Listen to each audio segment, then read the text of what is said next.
So I'm Shane, and I go by the Rising Ride Picker on YouTube. And I did retail arbitrage for a super long time, and it's really what I based my whole YouTube channel on. It was my favorite thing to do.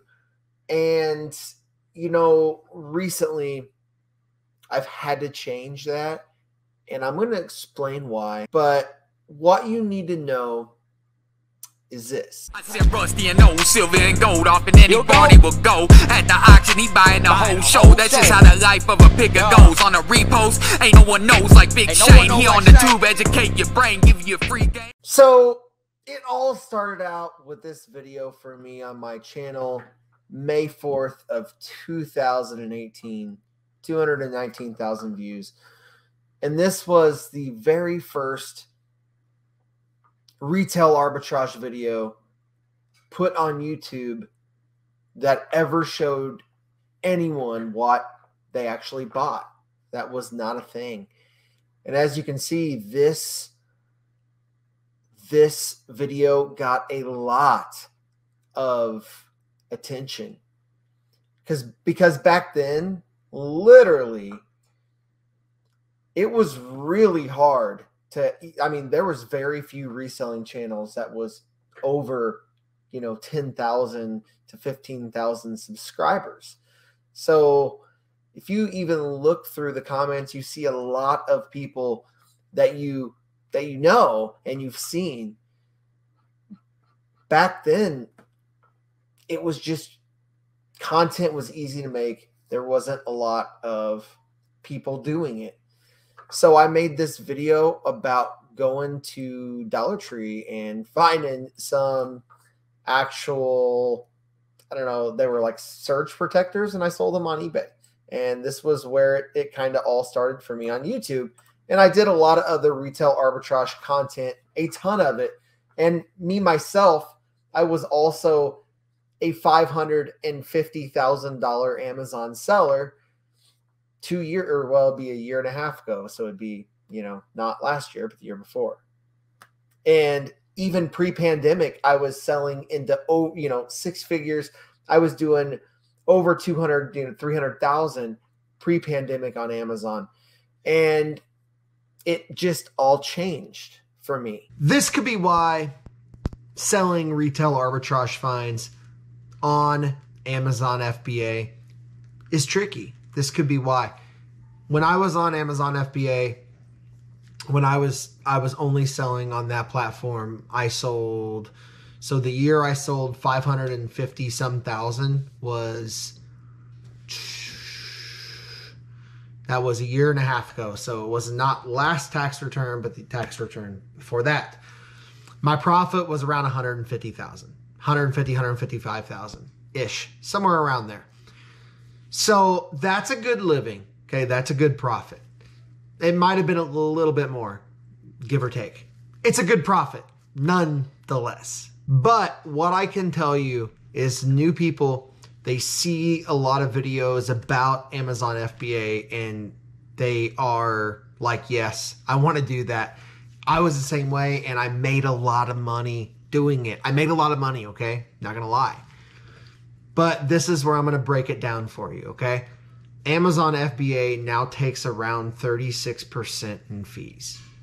Back when I was doing it, it was not 36%. It was drastically less than that. So you're going to have anywhere from about 34 to 36% in fees. You are going to have if you're doing FBA, a pick and pack fee. And I think the minimum pick and pack fee is now $4.50 or $4.65. It's around there somewhere. And you're also going to have your shipping into Amazon and, your shipping labels in Amazon. And also you're going to have storage fees because you are going to get charged those. It could be $50 a month. It could be $400. My storage fees when I was doing Amazon FBA was probably around anywhere from about $100 to $200 a month ish. And if you have a lot of slower inventory, it's going to be a lot higher. So realistically, I was probably making at least 50% margins back when I was doing this about almost 2 years ago, but it's way different now. And there's a lot more, I mean, Amazon's taking a lot more fees than you really think about. So I started really kind of realizing how much I had to work and how much I needed to work. And I realized that there was a cap on retail arbitrage. So kind of what I realized is retail arbitrage, if you want to make 100 grand, it's really fast. It's really quick. And you can really quickly make $100,000 doing retail arbitrage. I'm not trying to knock it because I love it. There's nothing more exciting than finding and chasing bolos everywhere. But I had to realize that there was a cap. And for me, I wanted to build, and I still do, want to build a business that's kind of bigger than myself and one that I make more money on. So I started thinking, and I started watching YouTube videos, and kind of really gaining my perspective and where I wanted to be at. And I kind of lost a little bit of kind of what I wanted to do. So I went back to my roots, and I went back to eBay. And it was probably one of the best moves I ever done. The first thing I ever sold on eBay was a piece of clothing. That's right. A piece of clothing. And so basically, I went back to selling clothing on eBay. So this was like 2006. My first anything that sold was a prom dress. And so this came from, my storage unit buyer guy. So you can watch that video, a few videos back. I can link it down into the comments. Also, before we go any farther, like, share, and subscribe. It helps me out a little bit on the algorithm, and I appreciate it. So I went back to clothing, and I went back to eBay, and absolutely love doing it. And I have almost now 4,000 items in eBay. But you're probably thinking like, Shane, this makes no sense. Amazon is super easy. Listen, if Amazon's a great side hustle. It's a great side hustle. But I had to start thinking a little bit of, it's a great side hustle. It really, really is. But how can I make over $100,000? How can I make over a couple, realistically, I think you could probably make $100,000 per person doing RA. So if you had like 3 or 4 people involved, you would make a good amount of money. But the thing is, I wanted something a little bigger, and I knew it was going to require me hiring employees. It is going to require a lot more things than just myself. So throughout half of the pandemic, I hustled my arse off, and I actually bought this building with eBay profits. And that's what I did through the pandemic. Even though Amazon is way different than eBay, I just took over the same views I have of Amazon to eBay, and that's volume. So I'm selling hard goods and used clothing and new stuff too. Some of that stuff I get on store buyouts. And I just list it on eBay, and instead of selling it on Amazon. And I take pictures from start to finish, taking the pictures, and realistically, you got to look at my photo booths in here, taking the pictures, and then listing it. So I have one VA that lists women's clothing for me, and I list or try to list most of the other stuff. But we're also going to hire a full-time employee the first of this upcoming year, 2022, because I want to try to hit at least 80 items a day going up on eBay. Right now, we're at my listing goal is 30 items a day, and I hit that about 75 to 80% of the time. And I want to try to hit that in January 100% of the time. And then when I hire my full-time person, we'll be listing almost 80 items a day up on eBay. And I would really like to hit that Monday, at least Monday through Friday, and then maybe some light work on the weekends. So I actually have 0 items in Amazon right now. I don't have any items in. And this is how I sort my used clothing. So this is men's clothing. And so I just sorted it. It's getting prepared for my lister. And I'm going to go ahead and picture this tonight. So these, I'm going to actually have to add more items to this. This is some True Religion jeans. I'm going to actually have to add more items to this. I'm going to have about 30 items that I'm going to actually picture tonight and send her photos of tonight. She'll list those tomorrow. And then what I'll do, I'm going to be out of town tomorrow for a family thing. So I'm going to launch those from my draft bank tomorrow. So I'll have my 30 items going up. No problem tomorrow.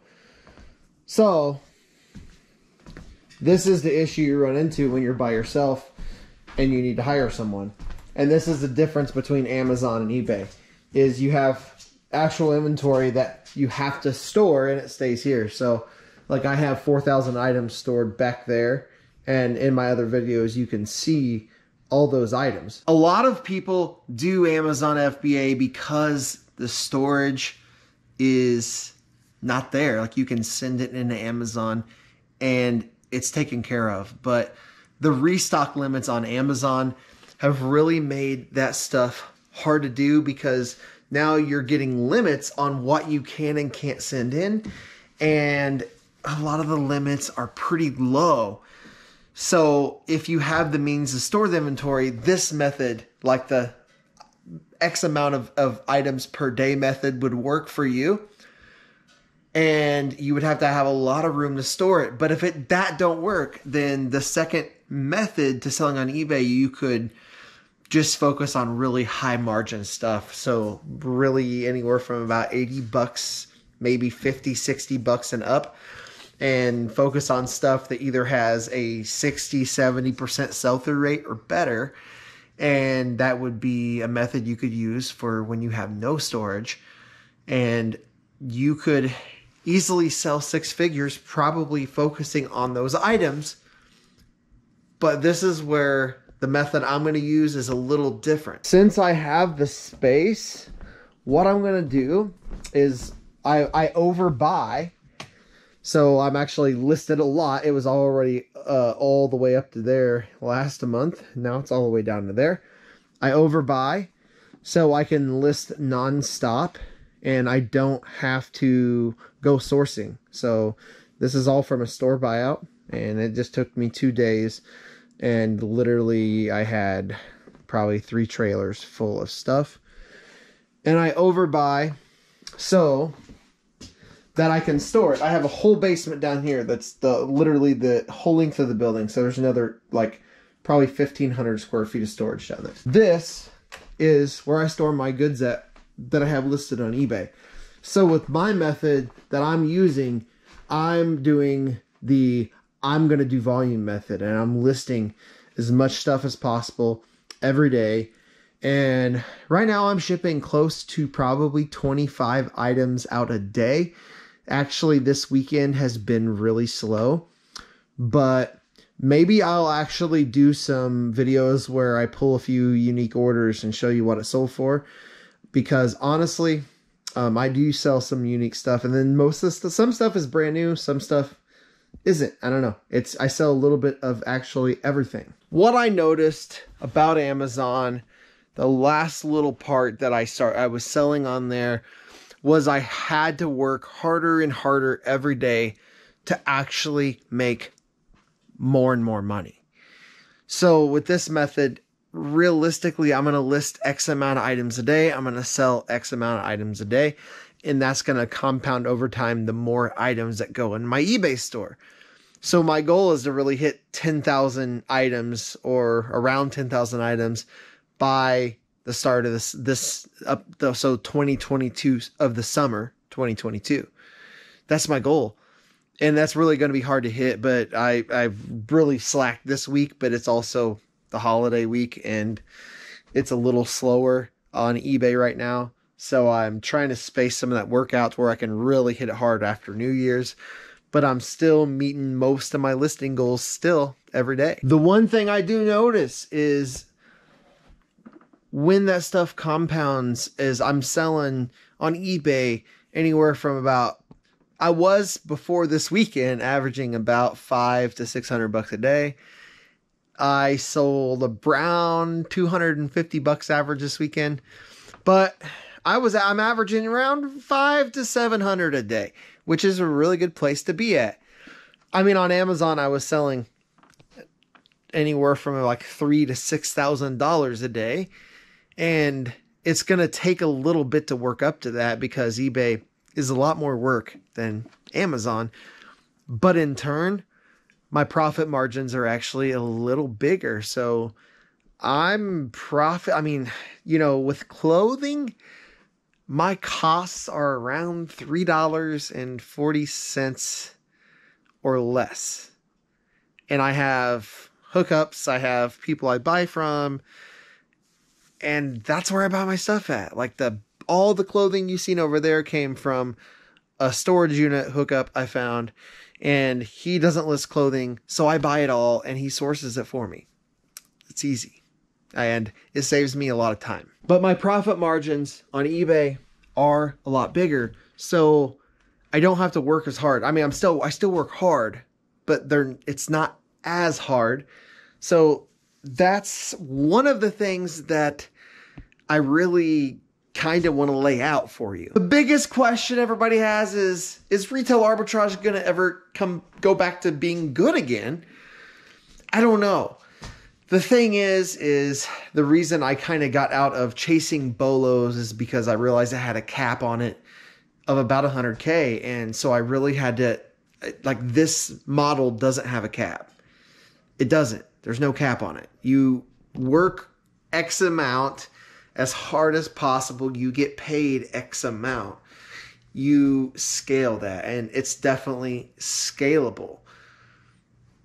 But the question is, okay, retail arbitrage is not very good right now. So I had to change my business model and pivot. The people that don't pivot, you're just going to have to work harder for less margin.